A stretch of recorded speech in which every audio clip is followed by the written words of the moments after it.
Hey there, thanks for tuning into Duckbricks. I'm Chris, and LEGO just sent me some of the brand new Summer 2025 LEGO Fortnite sets, which I've been really excited to take a look at after the excellent wave of LEGO Fortnite that we just got last year.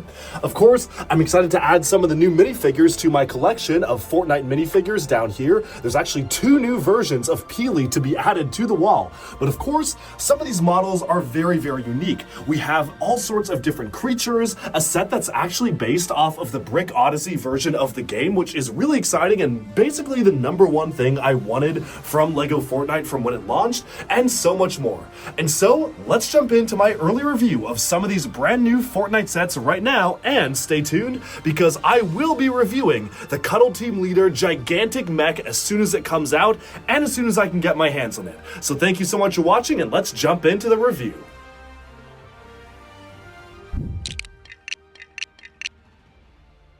Alright, so here are the 3 brand new LEGO Fortnite sets releasing for June of 2025 worldwide. There is one more set, which is a massive Mecha Team Leader, which will be coming out later this year in August. So for this one, we're just going to focus on the 3 initial ones. Focusing on 77077 KLOMBO, retailing for $110 US, 100 euros, and coming with 1,084 pieces. 77076, the Durrr Burger restaurant, retailing for $65, 60 euros, and coming with 546 pieces.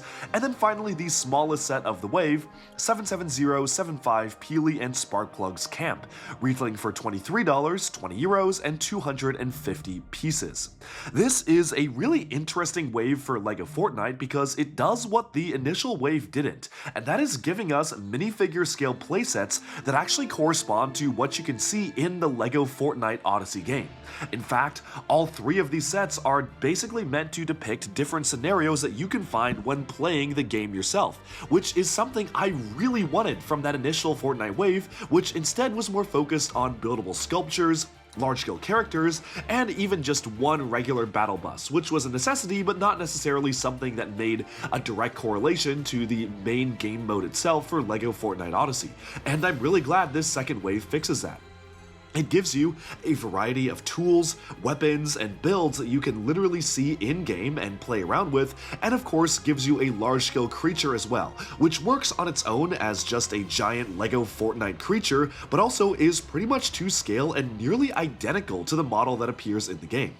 Altogether, it's a great wave. I really like how diverse it is. There's a starter set, there's a building, and there's a big animal, but I definitely feel like there is so much more they can even be doing with LEGO Fortnite, so I'm really curious to see where LEGO takes things in the future. We're going to start off with the smallest set, which is 77075 Peely and Sparkplug's camp. Again, this retails for $23, 20 euros, and comes with 250 pieces. To be completely honest, on paper, the value is there, but I don't know, it feels more like a $15 offering to me, maybe $18, and I recognize that's not really that big of a difference from $22 or $23, but I definitely do feel like even if this was just $20, I feel like I would be a lot happier with what I'm getting in the set. $23 is a very obvious result of the price increases, because it really only increases the American price. It is still just 20 euros, which does convert to around $22, so I guess it is fairly fair and commensurate between the two, but it's just something I did want to bring up because typically those prices are just the same number for both currencies. Either way, it does introduce us to 2 brand new heroes or hero skins for Fortnite, a wolf build which is basically identical to the wolf that we can see in game, a skeleton armed with a pickaxe, also something you're going to see all over in the game, a campfire, a bit of a ruined sculpture, a LEGO Fortnite llama which previously was exclusive to some influencer giveaways like the one that I got just a couple of years back, and what is maybe my favorite part of the set, the crafting bench, which is actually one of the most iconic parts of LEGO Fortnite. You need to have that in order to build anything when starting off in the game, so I'm really happy to get that. In fact, this entire set does feel like a celebration of all things LEGO Fortnite, especially when you're starting off. The wolf is basically one-to-one for what you can see in-game, and I'm really happy they recolored the Ninjago crystallized blade element in black, which is really cool. It's something that you can see in the game, but honestly, I wasn't really sure if they were going to go the extra effort to recolor it, and I'm really happy they did because it really adds an extra level of authenticity when you're actually putting this build together. The wolf itself is very articulatable. You can move it all around thanks to it, of course, having all these joints in-game. They really wanted to emphasize the fact that you can move it around, and of course, you can really get this in all sorts of different poses. You've got a splayed out pose, you've got a way that you can do it such that it's kind of howling upwards, bending the legs downwards, and it's really just a very interesting build to have this be tied directly to what you can see in the game itself. Because it was initially designed for the game, it is remarkably posable. There's a lot of different things you could do with it, such as raising up one of the arms or getting it in some sort of a running pose. This is a really remarkably detailed model, especially for something so small, which is something I really appreciate about the way that it's built. You can even open and close the mouth, move the head on the mixel joint, and then raise the tail up and down, just like you can see in the game. It isn't quite perfect as a representation of a wolf. I definitely feel like it is kind of like a cartoony wolf or maybe like a fantasy wolf, but I think for a Lego brick build, it works very well. It really reminds me of stuff like the Lego Vikings wolf that we got, that was primarily Technic based but at around the same scale, and includes even more posability in some areas than that one, which is very, very cool. So altogether, I love getting stuff from the game, so this is a very welcome inclusion to the starter pack that this set basically is. Speaking of LEGO Fortnite starter packs, this set comes with a llama, and the llama is pretty much identical to the other builds of the llama that we got just a couple of years back to promote the launch of LEGO Fortnite. I was actually lucky enough to be invited out to New York City to celebrate the launch of the game all the way back in December of 2023. So I received a copy of this then at the make and take at that event, and then I received another one that was inside this special glass case as an influencer gift, so this is my third one, but both of those required you to go to very, very specific events, and I'm really happy they finally included the Fortnite llama in a standard small set. I feel like this is one of the #1 things a lot of kids are going to be wanting to get out of the Fortnite line, and I was kind of shocked we never got a smaller version of it in the Supply Llama set that came out last year. Feels like that would have been totally perfect to get that in miniature form, but they chose to just wait till this set. But I also do think it makes total sense to include the Fortnite llama in a starter set like this, so personally, I'm pretty happy with its inclusion. It is fairly articulatable, actually more articulation than you'd expect, and that's kind of the theme of the way all of these builds are set up. You've got the 4 legs, moving the neck, and so on and so forth. Moving on to one of my favorite builds in the set, this is the crafting bench. Unfortunately, it is a lot smaller than its appearance in the game, and honestly, I would have preferred to actually get just a LEGO recreation of the in-game model, because it is, to me, a very iconic part of LEGO Fortnite, but the good thing is, immediately after building this, I could tell what it was supposed to be, even at a slightly scaled down version of it. I actually think this works very well as a small build. You've got the gear, you've got a little light or some sort of a mechanism over the saw, so it works as a fun little side build, but I would have loved to get the one-to-one representation of what it looks like in the game.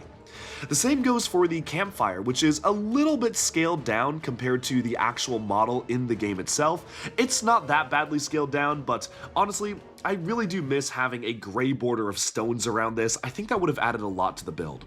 Finally, we do have the ruined sort of archway here. Not really sure if this is meant to represent one specific thing, but it kind of looks like the types of builds you're going to see when wandering around the game, so I think it works for what it is. It is using a modular-ish system where, similar to how you build things in-game in LEGO Fortnite, you have these 2x2 tile stud combo pieces, which allow you to mount each and every one of the pieces one by one, almost like you're building it brick by brick or piece by piece in the game itself. And altogether, it's just kind of a way to pose your figures. I don't really have that much to say about it. It certainly looks like something you would see early game, but I really just don't feel like this is the most exciting part of the set. I think the wolf, the llama, and even the crafting bench are the coolest parts of the set itself. For a starter small set, this actually has a pretty solid minifigure selection. The set includes another version of Peely, who we did get in the battle bus, but that was in more of a battle or adventure outfit. This one is basically just your vanilla standard Peely. You have it basically having that sticker saying Nana Nana on the back, you have a very simple expression on the front face, and the legs are actually printed, which they didn't really need to do. I feel like obviously they could have gotten away with having plain yellow legs, but it is really nice they did include the extra detail of the kneecaps and the shoes. It just makes it feel a bit more premium. And all the Fortnite minifigures do have that sort of style where they really went all out where they could with the detailing. The head mold is very solid, it is pretty much perfect for what Peely is, and it is good to get a regular version of him, although it's very clear LEGO is just coming up with different versions of Peely now because they want to reuse the mold they made for that character. The other one here is Sparkplug, who is a new character and a new skin for this set. The cool thing about Sparkplug is that she has a special tattoo printed on the side of the arm, which is a really nice detail. I'm sure it's something that's going to come in handy when it comes to taking a look at your own custom minifigures, or even just maybe even future sets could use a design like that. The hat-hair combo is also a really nice one. It's a dual-molded component with the hair and the hat, and altogether, it is just a very well-produced minifig. The character does actually come with a unique facial expression, which they introduced for this wave, printed on one of the slightly newer skin tones, which is very, very cool to see. Always nice to see a brand new print for that type of skin tone, and of course, the set does come with a skeleton as well, which is just your standard skeleton, but it is, of course, a very common enemy that appears throughout the very first iteration of the Fortnite game as you're just jumping in, so it makes sense to include with a pickaxe. Moving on from that set, we can take a look at the Durrr burger. This is another really fun set. Honestly, it's maybe my least favorite of the wave, although it is a very small wave of just 3 sets. I think it's just alright for what it is, and while I do like how the previous set provided a really nice launch pad that basically is the beginning of LEGO Fortnite Odyssey encapsulated into one set, and the other one is just a really cool big animal, this one feels the most like a standard LEGO video game based set. And what I mean by that is that the building is fairly simple. It feels very much like an Animal Crossing style of building where you obviously have just a facade here. There's a couple of neat things about it, but honestly, I think the draw are the minifigures and the way the big burger is done. Now, specifically for this set, this is 77076, the Durrr Burger restaurant. It retails for $65 US or 60 euros and comes with 546 pieces, which on paper feels like good value, but having this set in my hand, it certainly does not feel like it's worth $65. If anything, it feels maybe like a $45 set.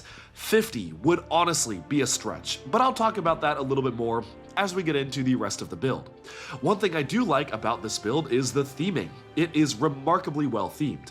There are all stickers in the set, there are no prints, but they're used to pretty good effect. One of my favorite details, as I said, is that miniature brick-built burger on the top of the actual store, which is reminiscent of the large-scale Durrr burger that we got last year, but this one is at just a slightly smaller scale.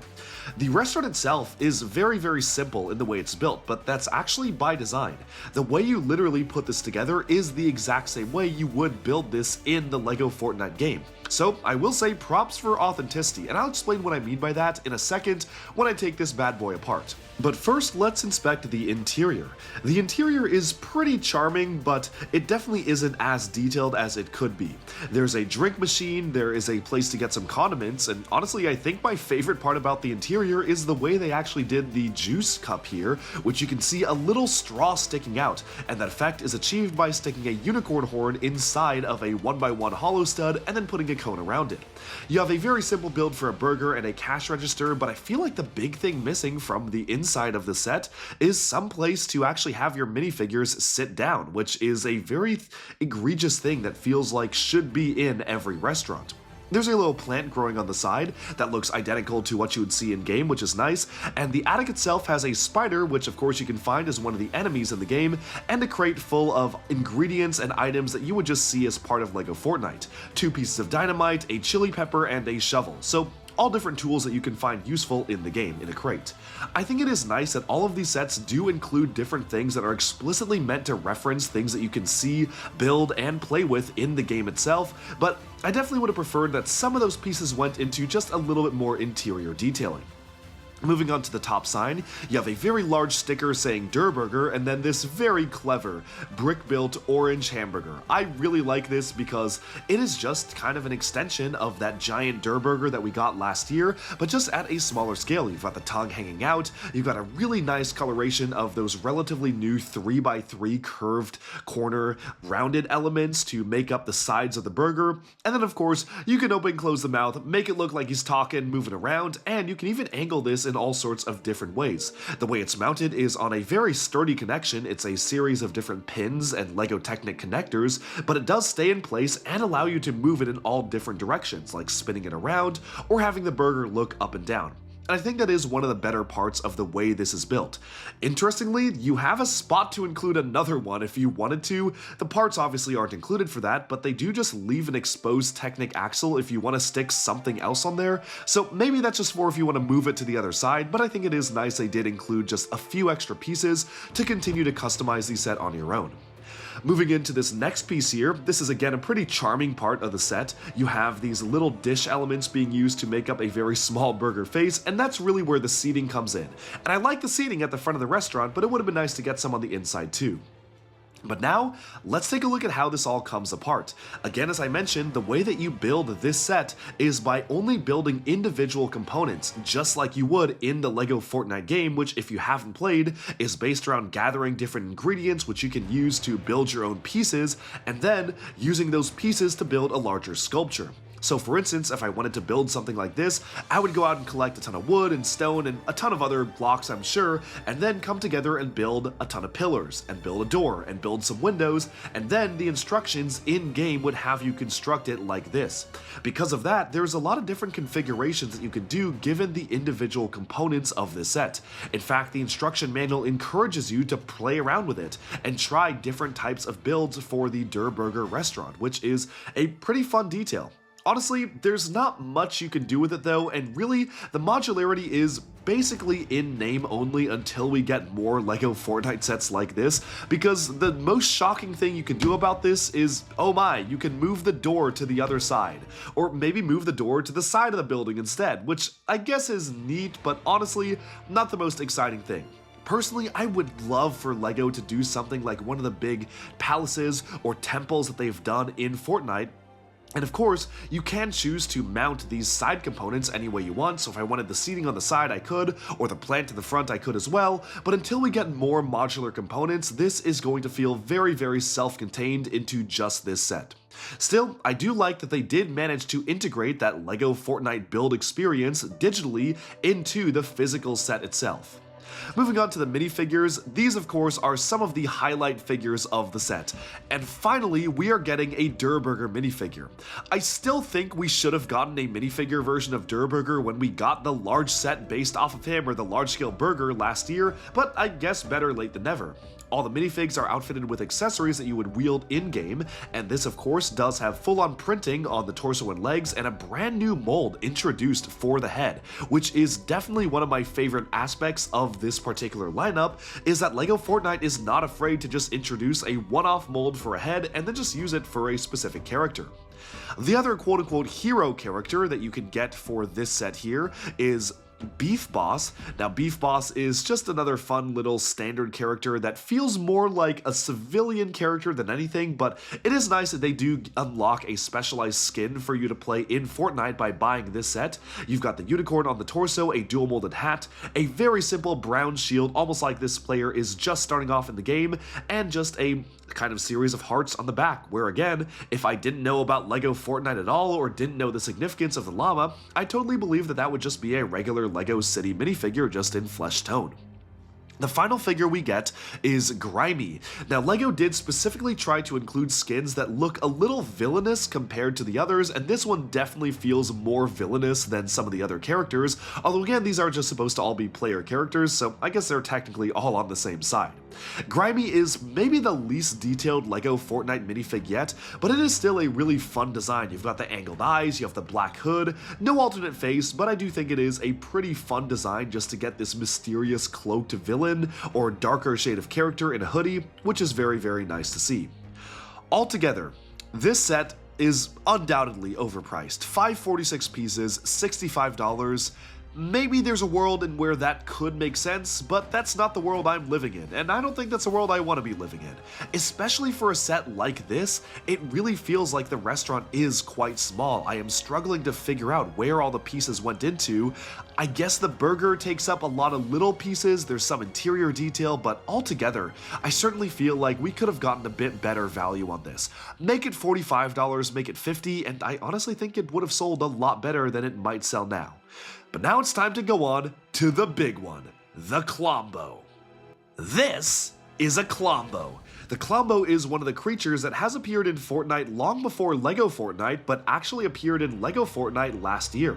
I was sent an influencer box with a mini KLOMBO, which was super cool to get, but of course, it's good to finally get a KLOMBO available for mass purchase, and a big one at that. There are two remarkably detailed minifigures included in the set, but we'll save a look at those till the end of the review on the KLOMBO itself. Now the interesting thing is that this KLOMBO is very close to its appearance in-game, but there's a couple of little details that are different that honestly make me like the game version just a bit better, but then again, I'm sure some of those part substitutions were due to stability and making sure it was fun for a little kid to play with even as much as an adult, and for that I do understand why some changes were made, and I'm very impressed that for the most part it does look identical to the model in-game.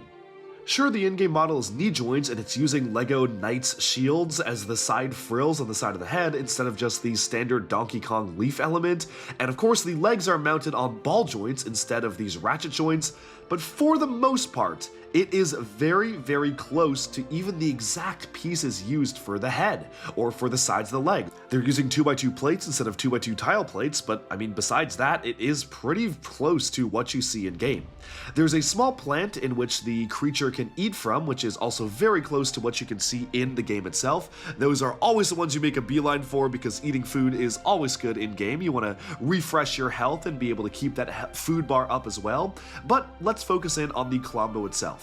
Now the KLOMBO is adorable. I think this is a really cute creature build, and honestly, my interesting thing with LEGO creature builds like this is that I feel like sometimes when they hit, they really hit, and they look really adorable and cute, and then other times LEGO just pumps out horrifying abominations, monstrosities that should never see the light of day, and there isn't really any in between. And I'm very happy to report that for this one, I feel like LEGO really did pull off having a large-scale figure, which is supposed to be maybe little menacing in some way. Of course, you have so many different rows of teeth and a big mouth, but also is supposed to look cute, and that is definitely something a bit harder to pull off in LEGO brick form, and I'm really happy with how it was done. That being said, there are a few things I would change about the model. The front four legs are mounted on pure 90-degree angle movements, so you can only move them swinging forwards or backwards. The back leg is mounted on a standard ratchet joint, meaning you can splay it out a little bit, but by then it's a little too late. I feel like if all of these were mounted by ball joints, I don't think we would have had the same problems. I understand why LEGO did it. LEGO always does this to restrict articulation, to make things be a lot more stable when you plop them down to the ground. Believe me, I get it. As a kid who grew up playing with LEGO Exoforce and having every single one of the mechs just randomly implode every time I looked at them funny or brushed a finger against them, I am all for LEGO changing their policies and making things a lot closer to the stability that they should have. But this feels like a little overkill to me. Look, it's got 6 legs, it's got the spikes on the top, you can't really splay the legs out that much. In fact, the back legs only splay out by 1 clip. Would it have been so painful to include the standard way of click joints so you could actually splay out all 6 legs just ever so slightly to get it in an even more realistic pose? Because right now, it kind of looks like a robot with the back legs just having an additional option to splay out. But I certainly feel it could feel a lot more organic and alive by literally just changing the joint pieces used. That being said, I do really like a lot of the different piece usages in this set. The toes are particularly clever. They are a 100% match for the video game counterpart, but the way they utilize the 1x2 curved elements to purposefully put them as toes on the feet to make them look very textured and unique on their own is a really nice touch, and I definitely like that parts usage there. The same goes for a lot of different little aspects of the build. Recoloring the LEGO Elms gemstone in magenta instead of the transparent colors we're used to was so inspired to have those pink spikes going alongside the eyebrows and then going into the back of the creature. It's really rare for LEGO to recolor a piece, especially like that hasn't really been circulating that much, but the LEGO video game did it in Fortnite, so they had to make it as close as possible. The final thing I'll say about that is that this is the one set that feels the closest to me like it was designed by people who made a video game, who didn't really care about recolors, who just wanted to make the best looking model possible, And then that design was sent to LEGO designers, and they kinda had to figure out how to keep it authentic while still making it stable. This is pure speculation, I don't really know which was designed first, but it really feels like there are so many interesting decisions made in this model that I feel like just wouldn't be made by standard designers, like including so many of the magenta spikes, having the sand blue just scales go all the way up on the top with really no discernible pattern, no saddle on the KLOMBO as well, which really is surprising given that we do know from themes like LEGO Ninjago, kids during playtests basically necessitate that large LEGO animals have a saddle so they can be ridden by minifigures and their story can continue into play, but this set doesn't have that. There's a spot to put a minifigure, but it doesn't really necessarily mean it's supposed to be there. This is as much meant to be a wild animal as it is supposed to be rideable, and I do understand in-game they are rideable. In fact, if you're curious about what one looks like in-game, here right now on screen is a photo of the on-screen model, and it's really close to this model here. It is remarkably close in parts usage, which really does make me feel that since that came out last year, this was maybe designed off that game model, and I can't think of another LEGO set that's like that. I'll have to ask the LEGO Fortnite designers when I meet them later this year for fan media days, but otherwise, it's a really interesting design choice. Altogether, I'm really happy with this set, even from just a parts pack perspective. There are so many sand blue scales, there's the recolored magenta crystals, so many teeth elements, so many lavender pieces. It is truly a treasure trove of unique and rare LEGO parts. And now we should talk a little bit about the price. This set retails for $110 or 100 euros and comes with 1,084 pieces. And for the first time in this 3-set wave, I actually feel like that is pretty good value. It's not perfect. I think $100 flat US would have been perfect, but I can't really complain about it being that much more because this is genuinely a really well done model. It's quite posable, it's remarkably posable, more than you would think as I just showcased. And sure, it isn't without its issues. I definitely feel like it's more stable than it needs to be. Would have been nice to be able to splay out the ball joints on the legs or even just mount them on Bionicle style joints to really go crazy with the mounting. But again, I understand it's always a push or pull with LEGO, and I am very happy we did get the addition of the ratchet joint element to allow you to just move the head backwards and forwards, up and down, and side to side, which is a surprise to be sure, but a welcome one, especially on a model this big. Now let's take a look at the minifigures as we wrap up this review.